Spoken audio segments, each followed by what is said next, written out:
우리는 대통령이 바뀌어도 전직 대통령들이 살아있지만 북한에서는 최고 권력자의 동지조차 하루아침에 사라집니다.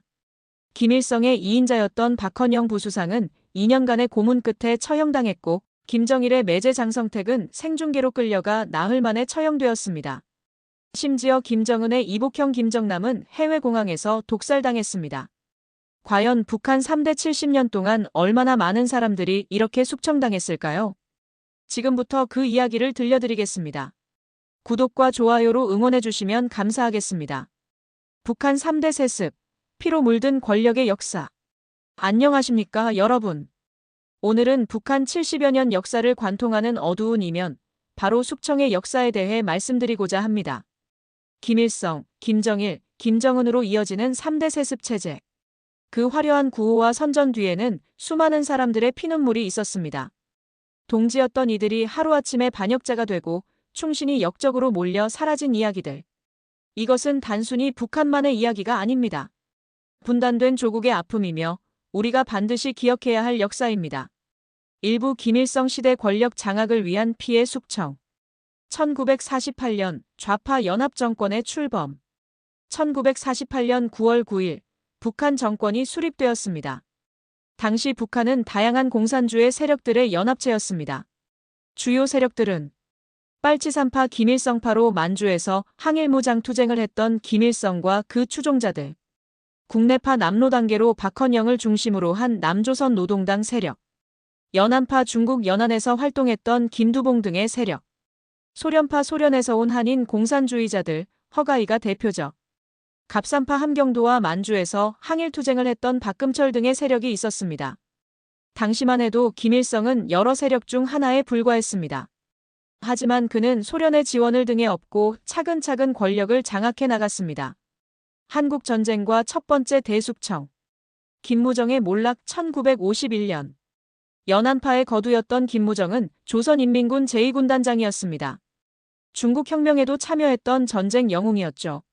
하지만 1950년 9월 인천 상륙작전 이후 평양을 지키지 못한 책임을 물어 강제 노역장으로 끌려갔습니다. 60세의 나이로 혹한의 노동 현장에서 일하다 1951년 병으로 사망했습니다. 허가이의 비극적 최후 1953년. 소련파의 지도자 허가이는 1951년 북한 부수상까지 올랐던 인물입니다. 하지만 김일성의 독재화에 반대하다가 1953년 숙청 대상이 되었고 결국 자살로 생을 마감했습니다. 일각에서는 강제 자살이었다는 증언도 있습니다. 박헌영의 처형 1955년. 가장 비극적인 사례는 박헌영입니다. 남조선 노동당 위원장으로 1946년부터 남한 좌익운동을 이끌었고 북한 정권 수립 후에는 부수상과 외무상을 겸임했습니다. 김일성 다음가는 2인자였죠. 하지만 한국전쟁 패배 후 모든 것이 바뀌었습니다. 김일성은 전쟁 책임을 박헌영에게 떠넘겼습니다. 1953년 박헌영은 미제 간첩 쿠데타 음모 등의 터무니없는 혐의로 체포되었습니다. 2년간의 혹독한 고문 끝에 1955년 12월 사형당했습니다. 그의 나이 55세였습니다. 박헌영과 함께 국내파 200여 명이 숙청당했습니다. 이들 대부분은 남한 출신이었기에 남한에 연고가 있어 믿을 수 없다는 것이 명분이었습니다. 8월 종파 사건 최후의 도전. 1956년 8월 소련에서 스탈린 격하운동이 일어났습니다. 이에 영향받은 연안파와 소련파가 김일성의 독재를 정면으로 비판했습니다. 당시 쟁점으로는 경제 노선에서 김일성은 중공업 우선, 연안파 소련파는 경공업 우선 주장, 권력 구조에서 김일성 1인 독재대 집단 지도 체제, 소련과의 관계에서 김일성의 자주 노선 대 친소련 노선, 8월 전원회의에서 연안파 윤공흠, 소련파 박창옥 등이 김일성을 직접 비판했습니다. 하지만 김일성은 중국과 소련의 지원을 받아 이들을 모두 제거했습니다. 김두봉의 몰락. 한글학자이자 조선의용군 사령관을 지냈던 김두봉. 그는 연안파의 지도자로 최고인민회의 상임위원장까지 지냈습니다. 하지만 8월 종파 사건 이후 1958년 당에서 제명당하고 강제 노역에 끌려가 1960년 사망했습니다. 탈북 작가 리밀의 증언에 따르면 1957년 중반까지 김일성의 반대 세력 200여 명이 숙청당했다고 합니다. 갑산파 숙청 동지도 예외 없다.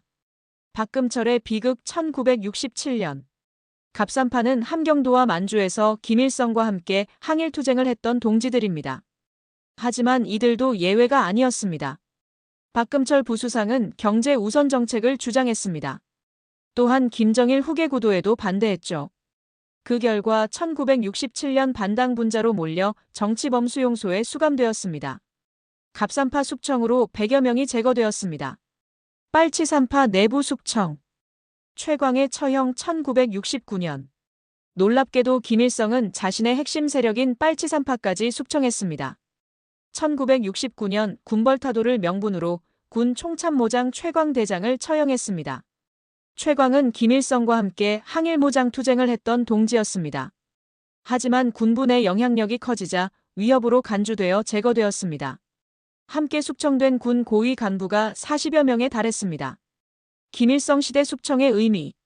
김일성은 1948년부터 1970년대 초까지 약 25년간 모든 정치 세력을 제거했습니다. 연안파, 소련파, 국내파, 갑산파는 물론 자신의 빨치산파까지. 이를 통해 김일성 유일체제와 주체사상이 확립되었고 세습 왕조의 기반이 마련되었습니다. 이부 김정일 시대 세습 준비와 권력 공고화. 친인척도 예외 없는 숙청. 김성애와 김평일의 좌천. 김정일의 세습을 위해서는 친인척도 장애물이었습니다. 김일성의 두 번째 부인 김성애. 김일성은 공개석상에서 김성애 동무는 나와 같은 사람이다. 그녀의 지시는 나의 지시다 라고 할 정도로 신임했습니다. 하지만 김정일에게 김성애는 제거해야 할 대상이었습니다. 특히 김성애의 아들 김평일은 김일성을 빼닮아 후계 경쟁자로 여겨졌습니다. 결국 김평일은 1979년부터 해외로 쫓겨났습니다. 헝가리, 불가리아, 핀란드, 폴란드 등을 전전하며 30년 넘게 북한에 돌아오지 못했습니다. 2015년부터는 체코 대사로 있습니다. 사실상의 유배 생활입니다. 김영주의 몰락. 김일성의 친동생 김영주도 예외가 아니었습니다. 1970년대 초반까지 당 조직비서로 후계 서열 2위였던 김영주. 하지만 김정일이 후계자로 지목되자 모든 권한을 잃었습니다. 1976년 숙청 김정일 비판 세력 제거. 김정일이 후계자로 공식화되던 1976년 대규모 숙청이 일어났습니다. 주요 숙청 대상은 김동규 부주석 김정일의 문화예술 정책을 혁명적이지 못하다고 비판. 장정환 인민무력부 부부장 김정일의 군사정책에 반대. 유장식 대남 사업 담당으로 김정일의 대남 노선 비판. 이들은 모두 공개석상에서 김정일을 비판했다가 반당분자로 몰려 숙청당했습니다. 1992년 소련파 숙청 쿠데타 음모 조작. 푸른제 사건. 1992년 소련 붕괴 직후 일어난 대규모 군부 숙청입니다. 소련 푸른제 군사대학에서 유학한 장교들이 소련과 내통하며 쿠데타를 모의했다는 혐의로 대거 숙청되었습니다. 숙청 규모는 처형 20여 명, 강제 제대 600여 명, 조사 대상 2,000여 명. 대부분은 쿠데타와 무관했습니다. 단지 소련에서 유학했다는 이유만으로 의심받았습니다. 이 사건은 김정일이 군부를 장악하는 결정적 계기가 되었습니다. 소련파를 제거하고 자신에게 충성하는 인물들로 군 수뇌부를 재편했습니다. 김일성 사후 대숙청. 1994년부터 2000년까지 2,000명 숙청. 1994년 7월 8일 김일성이 사망했습니다. 김정일은 3년상을 치르며 권력을 완전히 장악했습니다. 1990년대 후반 김정일은 사회안전성 대한민국 경찰을 동원해 대대적인 숙청을 단행했습니다. 숙청 대상은 당 간부와 그 가족들로. 규모는 약 2,000명 처형 또는 정치범수용소 수감. 죄목은 김일성 추모태도 불량, 사상 불순, 경제정책 비판 등. 고난의 행군 시기 수백만 명이 굶어 죽는 상황에서도 김정일은 권력 유지에만 몰두했습니다. 박남기의 처형 2009년. 2009년 화폐개혁이 참담하게 실패했습니다. 북한 주민들의 재산이 하루아침에 휴지 조각이 되었고 시장 경제가 붕괴했습니다. 김정일은 책임을 떠넘길 희생양이 필요했습니다. 박남기 노동당 계획재정부장이 선택되었습니다. 2010년 3월 그는 총사령에 처해졌습니다. 김일성이 정적을 제거했다면 김정일은 잠재적 위협까지 제거했습니다. 의심만으로도 숙청 대상이 되었습니다. 공포정치가 극에 달했던 시기였습니다. 3부 김정은 시대 젊은 독재자의 공포정치. 후견인들의 몰락. 리영호 총참모장 해임 2012년 7월. 2011년 12월 17일 김정일이 급서했습니다. 당시 김정은은 겨우 29세였습니다. 김정일은 김정은을 보좌할 후견인들을 지정했습니다. 리영호 총참모장, 장성택 당 행정부장, 김영춘 인민무력부장. 하지만 김정은은 이들을 하나씩 제거했습니다. 리영호는 김정은 집권 7개월 만에 모든 직위에서 해임되었습니다. 공식 이유는 병으로 인한 해임이었지만 실제로는 김정은의 급진적 정책에 반대했기 때문이었습니다. 2012년 9월 전군에 하달된 자료에는 개인의 공명심에 눈이 어두워 높은 사람에게 복종하는 척하며 뒤로는 반대하는 이중적인 태도를 하는 자들, 주색에 빠져 사상적으로 타락한 자들이 우리 일꾼들 속에 있다. 리영호 같은 충신의 탈을 쓴 간신들은 우리 당과 국가의 어디에도 발붙일 곳이 없다. 고 되어 있습니다. 리영호의 현재 행방은 알려지지 않았습니다. 처형되었다는 설과 생존해 있다는 설이 엇갈립니다.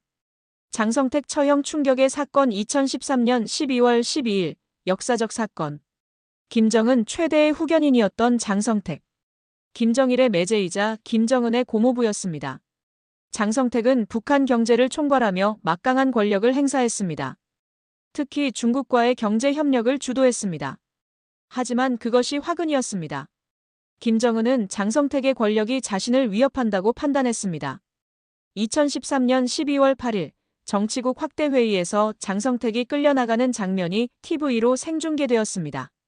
2명의 군인이 팔을 잡아 끌며 퇴장시켰습니다.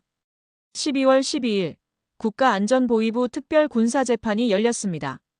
죄목으로는 반당 반혁명 종파행위, 국가자원 불법거래, 여색 탐닉, 마약 투약, 도박, 최고 존엄 김정은 모독. 판결 직후 즉각 처형되었습니다. 총사령이었다는 설, 고사포로 처형되었다는 설 등이 있습니다. 장성택의 처형으로 끝나지 않았습니다. 장성택의 2형 처형, 조카들 처형, 최측근 부하 200여 명 처형 또는 수용소 수감, 중국 단둥의 무역 일꾼들 대거 소환 후 처벌. 김정은의 고모 김경희 장성택의 부인도 이후 공개석상에서 사라졌습니다. 충성심 검증과 공포정치. 변인선 처형 2015년. 김정은의 최측근으로 분류되던 변인선 총참모부 작전국장. 그마저도 처형되었습니다. 죄목은 김정은의 명령에 이견을 제시했다는 이유. 현영철 인민무력부장 처형 2015년 4월. 북한군 최고위직인 인민무력부장 현영철. 그의 죄는 김정은의 연설 도중 졸았다는 것이었습니다. 공개 처형장에서 고사포로 처형되었다는 증언이 있습니다. 부총리들의 연쇄 처형. 최영건 부총리 2015년 5월 성과 부진. 김용진 부총리 2016년 7월 최고인민회의 도중 자세 불량. 사소한 이유로 고위 간부들이 처형되면서 북한 내부의 극도의 공포 분위기가 조성되었습니다. 김정남 암살 2017년 2월 13일 쿠알라룸푸르 공항. 김정은의 이복형 김정남이 말레이시아 쿠알라룸푸르 국제공항에서 살해되었습니다. 암살 수법. 2명의 여성이 김정남의 얼굴에 VX 신경독 발랐음. VX는 화학무기 금지 조약으로 금지된 맹독성 신경작용제. 김정남은 공항 의무실로 가던 중 사망. 북한은 개입을 부인했지만 북한 공작원들의 배후 조종이 드러났습니다. 김정남은 김정은 체제를 비판해왔고 중국의 보호를 받고 있었습니다. 그럼에도 김정은의 손길을 피하지 못했습니다. 70년 숙청의 역사가 남긴 것. 여러분, 우리는 북한 3대에 걸친 숙청의 역사를 살펴보았습니다. 김일성은 권력 장악을 위해, 김정일은 세습체제 구축을 위해, 김정은은 불안한 권력 유지를 위해 숙청을 반복했습니다. 권력은 결코 나눌 수 없다는 것. 그것이 북한 세습 독재의 본질입니다. 우리가 기억해야 할 것은 이 땅에는 아직도 2,500만 북한 주민들이 공포 속에 살고 있습니다. 언제 숙청당할지 모르는 불안 속에서 말입니다. 북한 주민들에게도 자유와 인권이 보장되는 날이 오기를 소망하며 오늘 영상을 마치겠습니다. 시청해주셔서 감사합니다. 참고자료 통일부 국가정보원 북한인권정보센터 탈북자 증언 자료. 국내외 북한 전문가 연구.